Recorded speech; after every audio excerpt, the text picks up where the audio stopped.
Hello there.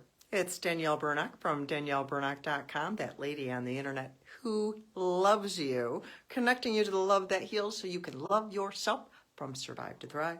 Today, I have a call to remember for you. In America, we have a holiday called Memorial Day. On this day, Memorial Day, it's a call to remember those who died in war to preserve our freedom, to fight for our freedom, and all the different wars. There's been so many, it's awful.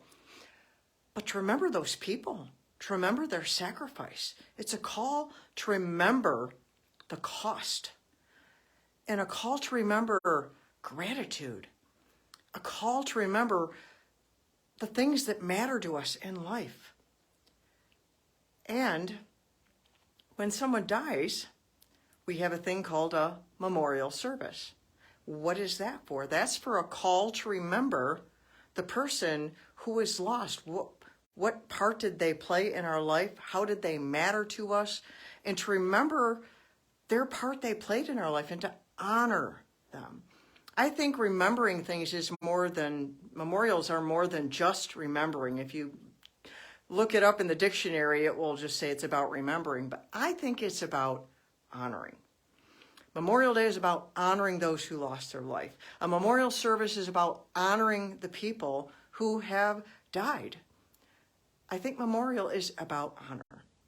I have an anniversary coming up, and I was thinking about the call to remember. It happened so long ago. It's on the first page of chapter 2 of my book. It says, Friday, June 16th, 1978, I woke up in the front seat of my car in the rest area between Minnesota and Wisconsin, and something was different. I knew I was not alone. And I go on to tell the story in there, but when I paused to remember that day and what happened on the front seat of that car, what my life was like before that day, how many things I could not remember because I was so mangled by trauma, and how far God has brought me since then, because I was terrified of God. Not a little bit scared, terrified, just absolutely terrified of God. And I'm not anymore, because he's convinced me of his love. And I've learned that his love is a catalyst for us to love him, but it all starts with him. I was nowhere near that on that front seat of that car. And as I wrote my book, Emerging with Wings, I included something in it that my daughter called me to remember.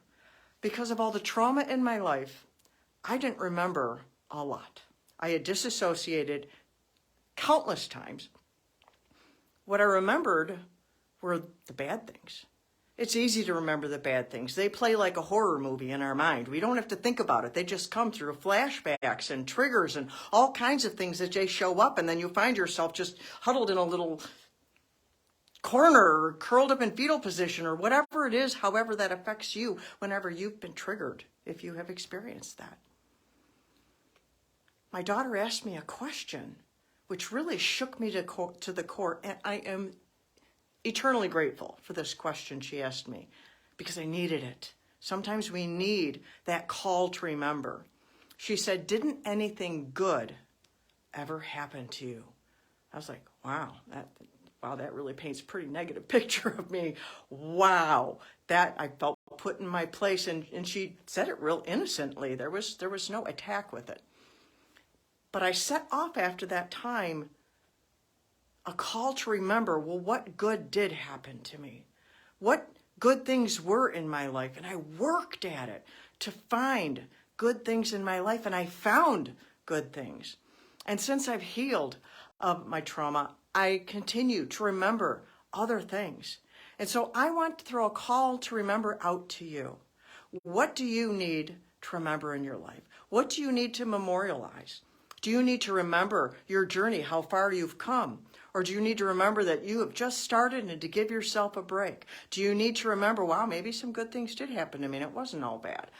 What do you need to remember? I want to call you to remember. Maybe you need to just remember gratitude every day. I've talked about my gratitude jar, my good things jar, many times. What do you need to remember? I call you to remember something good and honor yourself. Hold space for yourself. There's this term out in the world so much now, holding space, and it's always about holding space for other people. How about holding space for you? How about holding space for you? Because you matter. And I want you to know I love you. You matter. And if all of this, you don't remember anything else from this recording here, from this video, however you're taking this in, remember this one thing. I love you, and I mean it. I'm that lady on the internet who loves you. I've learned how important love is. I know how to love. I'm not perfect by any stretch of the imagination. I'll throw that out there. But I love you, and it's real. It's real, and you matter, and you are worthy of love, and I don't care where you are in your journey, you still are worthy of love. Whether you screwed up royally this morning or last night, it doesn't matter. That's the kind of God's love. That's the kind of love that I discovered. I thought God's love was something I had to earn. I had to perform. I had to be this thing. No, he's this thing. And so he loves me. And imperfect me in the middle of my mess, that just blows me away. And it is the catalyst for me to go, wow, you love me when I'm like that. Wow. And my husband was my first taste of unconditional love like that. And if you have never tasted unconditional love and you're like, what is this thing? Then what is this lady talking about? Get a copy of my book, Emerging with Wings. Read my story. Let it be a catalyst for you to remember the good in your life, to hold space for you and to love you. And if I can serve you in any way through any of my things, whatever, I'm not here to sell. I'm here to love you. It's at DanielleBurnock.com. Until next time, mwah, I love you.